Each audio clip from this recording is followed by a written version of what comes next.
I'm David Hockett, and I currently serve as the senior pastor at Forest Hill United Methodist Church in Concord, and I'm an elder and have been in ministry about a little over 20 years now. I was motivated to participate in the Called and Gifted to Lead workshop because I've always tried to take advantage of opportunities to grow as a leader, to grow as a pastor. I think good leaders are usually learners, folks who are curious and want to learn and grow.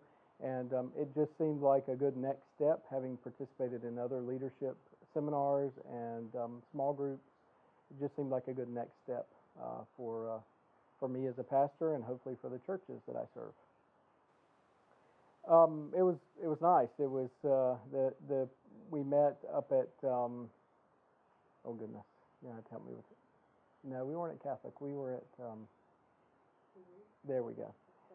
Yeah, I'll start over again. Yeah, the environment was perfect. It was at Blue Ridge Retreat Center, and it's a beautiful setting. It was in a wonderful time of the year. The rooms were nice. The classroom space was retreat-like. So it didn't feel like a continuing ed event. It really felt like a retreat, which was, it had components of learning, elements of learning and education, but it didn't feel like we were at a seminar just to be sort of fed information for several days. So it was a good setting. What was the most?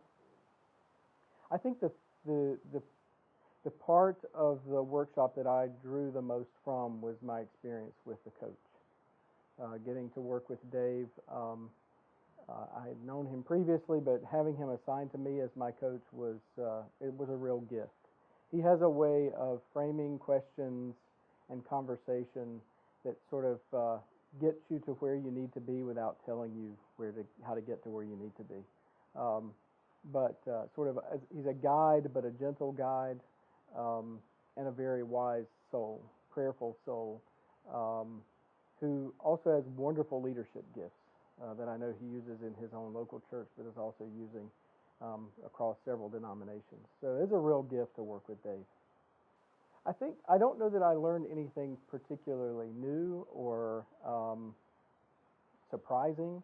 I had a lot of things affirmed and confirmed that I sort of already knew about my leadership gifts and weaknesses.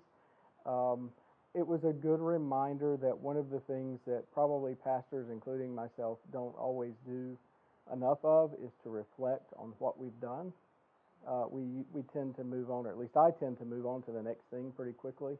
And so I think it's important. I was reminded by Dave and by some of the small group time that we had to take time to step back, to reflect on what you've done as a leader, to assess it, to see if it's how it was positive, how it was negative, where you can continue to grow. And so I think that making time to reflect on our leadership is critical if we're going to grow as leaders. Yeah. So it's always helpful with the 360 feedback, which lets others really talk to you about who you are as a leader, how they perceive your leadership.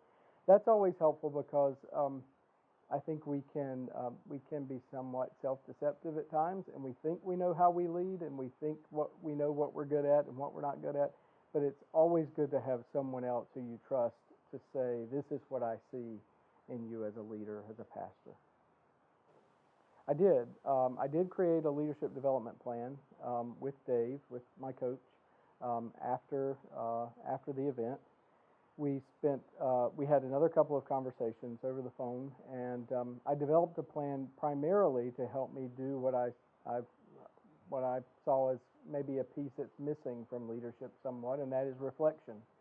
Taking time to step back from what you've done and really assess it, reflect on it, measure it, see how you could have done it differently, really to learn from what you're doing. So that's the biggest piece of my leadership plan, and I've been working on that since the retreat. What might you use those funds? All right, I did apply for scholarship, and I used them to pay for my participation in the Reynolds Lead Academy, and which was sort of the next step that I was able to take in leadership development. And that was a great gift to not only to be able to participate in that program, but also to have the resources through Called and Gifted to Lead to fund my participation in that program. So the two really worked well together. I think I would encourage folks to consider participating. We all have areas where we can grow and become stronger. We all have a lot to learn. After 20 years of ministry, I realized how little I know about leadership and the life of the church, and how dramatically pastoral leadership has changed in 20 years. What I thought I was being formed for in seminary is really not at all like what I do now. And really, that what I was formed for in seminary was primarily internally focused, working on the life of the church internally, ordering the life of the congregation. I still do a lot of that, but it's really with an outward focus.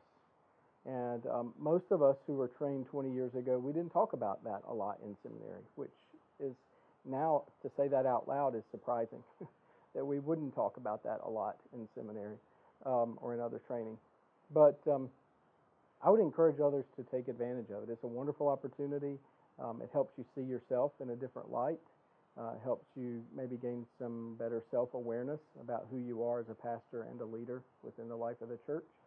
And really can begin a conversation about how might I need to lead differently in a world that is very different than perhaps the one when we entered ministry.